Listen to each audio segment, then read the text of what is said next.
Shalom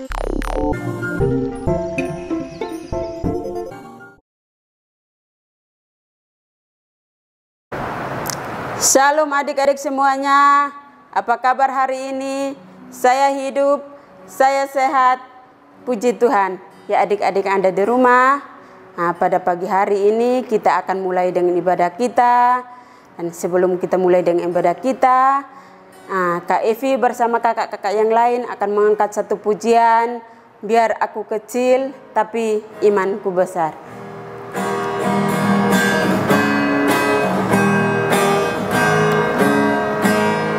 Biar aku kecil, punya iman besar.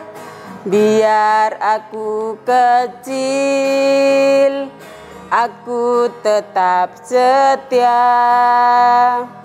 Biar aku kecil, aku belajar taat.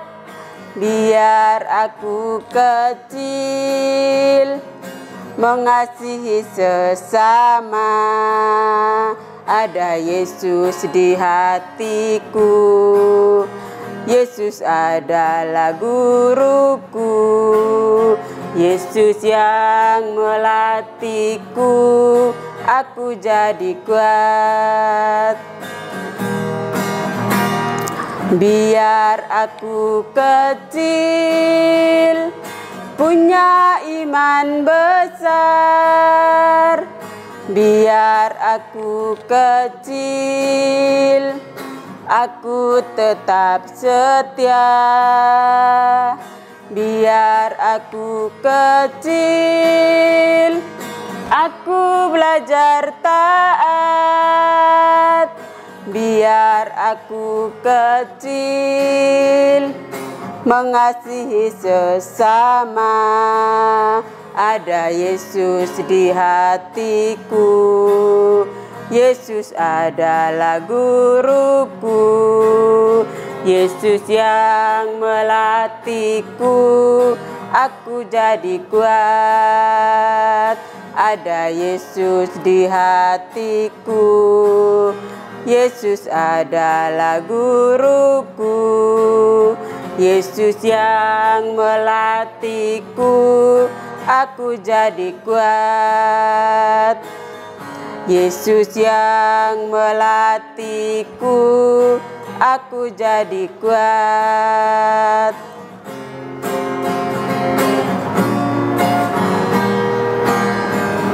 Ya, adik-adik yang ada di rumah, sekarang persiapkan diri lagi, karena sebentar lagi kita akan mendengarkan kebenaran firman Tuhan. Kita berdoa. Terima kasih Tuhan Yesus, Engkau begitu baik bagi kami, Engkau selalu mengasihi kami dimanapun kami berada. Walaupun saat ini kami berada di rumah kami masing-masing, tapi Tuhan tidak pernah meninggalkan kami. Tuhan terus bersama-sama dengan kami hingga detik ini pun. Dan sebentar lagi Tuhan kami akan mendengarkan firman Tuhan. Kiranya Tuhan Engkau urapi kami satu persatu Bapa, hingga firman yang disampaikan kami boleh mendengarkannya dengan baik dan boleh tertanam di hati kami dengan baik ya Bapa. Bapa, ini doa kami Tuhan, ampuni akan kami hanya di dalam nama Tuhan Yesus. Haleluya. Amin. Ya adik-adik yang ada di rumah, tadi kita sudah memuji memuliakan nama Tuhan, dan pada saat ini kita akan mendengarkan firman kebenaran Tuhan. Ya, firman ini kakak ngambil dari Alkitab Perjanjian Lama, di kitab 2 Raja-Raja pasal yang kelima ayat 1 sampai ayat yang ke-27. Judul ceritanya tentang Naaman. Ya, adik-adik pasti sudah tahu dong cerita tentang Naaman, karena sudah berkali-kali kakak-kakak menceritakan firman ini. Ya.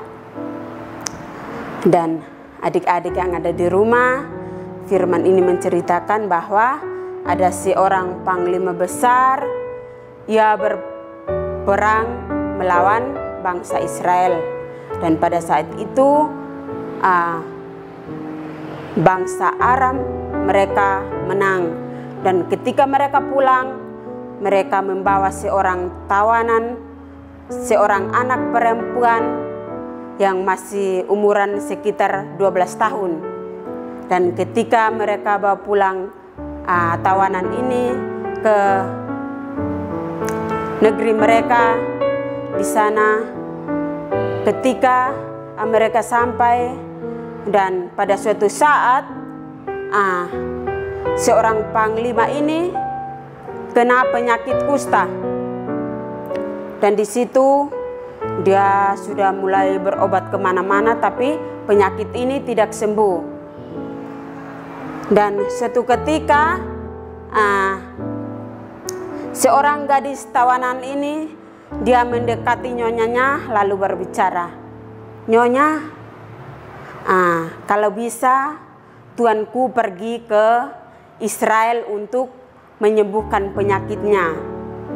Nah, dan dari situ nyonyanya tidak diam, tapi dia menceritakan hal ini kepada tuannya. Dia menceritakan hal ini kepada tuannya, lalu panglima besar ini dia tidak diam lagi, tapi dia membawa berita ini ke rajanya. Dan ketika ia memberitahu rajanya bahwa kalau kita pergi ke Israel, maka penyakit saya akan sembuh. Dan di situ ketika ia pergi ke rajanya, lalu ia memberitakan hal ini, lalu rajanya menyetujuinya untuk pergi ke Israel. Lalu raja ini menuliskan surat untuk mengirimkan ke raja Israel bahwa Naaman akan pergi ke sana untuk menyembuhkan penyakitnya. Lalu Naaman ini bersama pasukannya menyiapkan kudanya dan keretanya untuk menuju ke Israel. Dalam perjalanan mereka menuju ke Israel, ketika mereka sampai di rumah Elisa, maka yang keluar dari rumah Elisa itu bujangannya Elisa, tapi bukan Elisa. Dan di situ bujangan Elisa mengatakan kepada Naaman bahwa kamu harus pergi ke Sungai Yordan untuk mandi 7 kali. Ya. Lalu di situ hati Naaman mulai panas. Dia bertanya, "Kenapa saya datang ke sini bukannya Elisa yang keluar menemui saya, tetapi bujangannya yang keluar untuk menemui saya, lalu menyuruh saya pergi ke Sungai Yordan menyelam di sana selama 7 kali." Mulai dari situ hati Naaman mulai panas, dia nggak terima. Dan ketika di jalan menuju ke Sungai Yordan, dan di situ ada seorang pasukan dari Naaman berbicara kepada Naaman, "Bapak, jikalau Nabi Elisa menyuruh Bapak untuk mengerjakan hal yang lebih berat lagi, apakah Bapak melakukannya? Ini cuman Nabi Elisa menyuruh Bapak untuk menyelam di Sungai Yordan selama 7 kali." Dan dari situ hati Naaman mulai terbuka dan ia berpikir bahwa dia harus pergi dan mandi di menyelam di Sungai Yordan selama 7 kali. Dan ketika mereka sedang berjalan menuju ke Sungai Yordan, ketika dia tiba di Sungai Yordan, dia melihat ke bawah dan dia teringat akan akan seorang anak gadis tawanan itu. Dia berkata bahwa Tuhanku luar biasa. Bapak Naaman ini teringat akan kata-kata anak itu, lalu dia membuka semua pakaiannya lalu masuk ke dalam Sungai Yordan. Menyelam yang pertama kalinya keluar belum luka-lukanya belum sembuh. Yang kedua kalinya, ketiga kali, keempat kali, kelima kali, sampai yang keenam kali juga pun penyakit kusta ininya belum sembuh. Lalu dia berdiri melihat ke atas langit mungkin dia naikkan ucapan syukurnya kepada Tuhan, lalu dia melihat ke langit. Dan sampai yang ketujuh kalinya dia masuk lagi ke dalam sungai Yordan itu. Lalu mujizat Tuhan itu nyata bahwa semua luka-luka yang ada di mukanya, di tangannya itu sembuh. Dan ketika dia keluar dari sungai itu, semua badannya penyakitnya menjadi pulih. Itu karena kuasa Tuhan selalu bekerja. Walaupun dari awalnya Bapak Naaman tidak mau, karena apa? Kata Bapak Naaman, mendingan saya mandi di sungai-sungai di Aram daripada saya mandi di sungai-sungai Israel, karena sungai di Israel kotor. Tetapi apa yang terbukti? Ketika dia mandi dia menyelam selama 7 kali, maka semua penyakit itu sembuh dan badannya menjadi seperti bayi lagi, mulus lagi, gak ada luka-luka lagi. Ya, dari situ mujizat Tuhan selalu ada bagi kita. Ya, karena ketika Bapak Naaman dia berperang, Tuhan bersama-samanya dengan dia, makanya dia menang melawan bangsa Israel. Dan dari situ Tuhan memberikan penyakit kutukan kepada Bapak Naaman supaya dia berbalik kepada Tuhan. Dan adik-adik yang ada di rumah, dalam keadaan ini pun juga kita harus tetap berdoa kepada Tuhan. Seperti gadis yang kecil itu, walaupun dia dibawa ke bangsa Aram, tapi dia di sana dia bukan duduk diam atau mengerjakan sesuatu diam aja. Setiap saat dia menaikkan ucapan syukurnya kepada Tuhan. Dia terus berdoa kepada Tuhan, dan apapun yang dia berdoa kepada Tuhan, maka semuanya itu terjawab dengan Bapak Naaman ini pergi ke Israel dan semua penyakitnya sembuh. Dan ketika Bapak Naaman menyelam selama 7 kali, dan ketika ia keluar penyakitnya sembuh, lalu dia pulang ke Nabi Elisa. Ketika di depan pintu Nabi Elisa, dia berterima kasih kepada Nabi Elisa karena dia sudah sembuh. Lalu Bapak Naaman ini harus memberikan perak dan emas dengan pakaian yang bagus kepada Elisa, tapi dia menolaknya karena dia cuman perintah dari Tuhan. Kata Elisa, saya tidak menerimanya karena ini pekerjaan Tuhan. Tuhan memberikan pekerjaan ini untuk saya menyembuhkan orang yang sakit. Jadi saya tidak akan menerima apapun. Walaupun Naaman mendesak Nabi Elisa untuk mengambilnya, tapi Nabi Elisanya tolak. Dan di situ Naaman mau pulang kembali ke Aram. Ketika di jalan ada seorang yang bernama Gehasi. Dia berlari-lari dari belakang untuk bertemu dengan Bapak Naaman. Nah, ketika Bapak Naaman menoleh ke belakang, wah, ada orang yang mengejar kita. Lalu Naaman berhenti. Lalu melihat orang itu, dia datang bahwa katanya, mohon maaf Pak, karena saya disuruh oleh Nabi Elisa untuk datang menemui Bapak dan mengambil sebagian perak dan emas dan baju yang mau diberikan ke Bapak Elisa.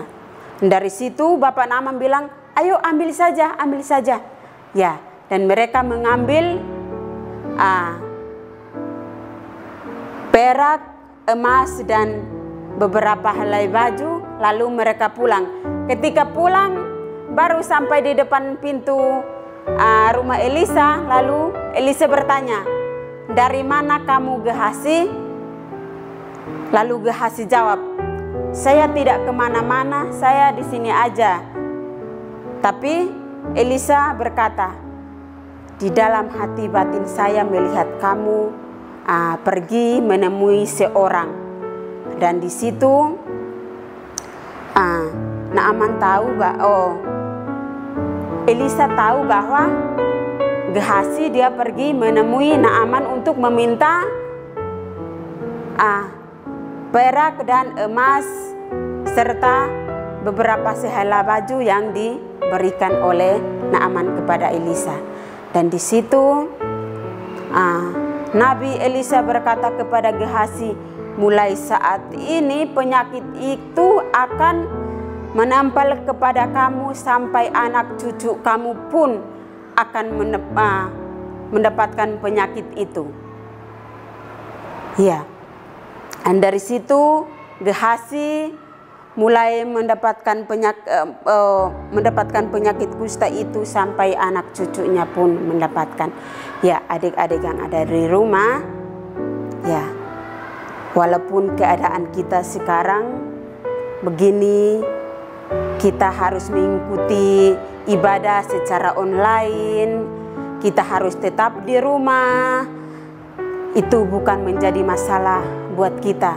Walaupun kita di rumah, tapi kita harus tetap berdoa kepada Tuhan, tetap memuji Tuhan, karena kita percaya bahwa suatu saat Tuhan akan mengambil alih dan akan mengambil kembali penyakit ini, dan kita akan kembali memuji memuliakan nama Tuhan di gereja kita. Ya, adik-adik Anda di rumah, firman ini menjadi pelajaran buat adik-adik yang ada di rumah, biar terus mempelajari firman ini supaya adik-adik terus bertumbuh di dalam Tuhan, terus berpegang kepada janji Tuhan, dan kita akan tetap hidup di dalam nama Tuhan.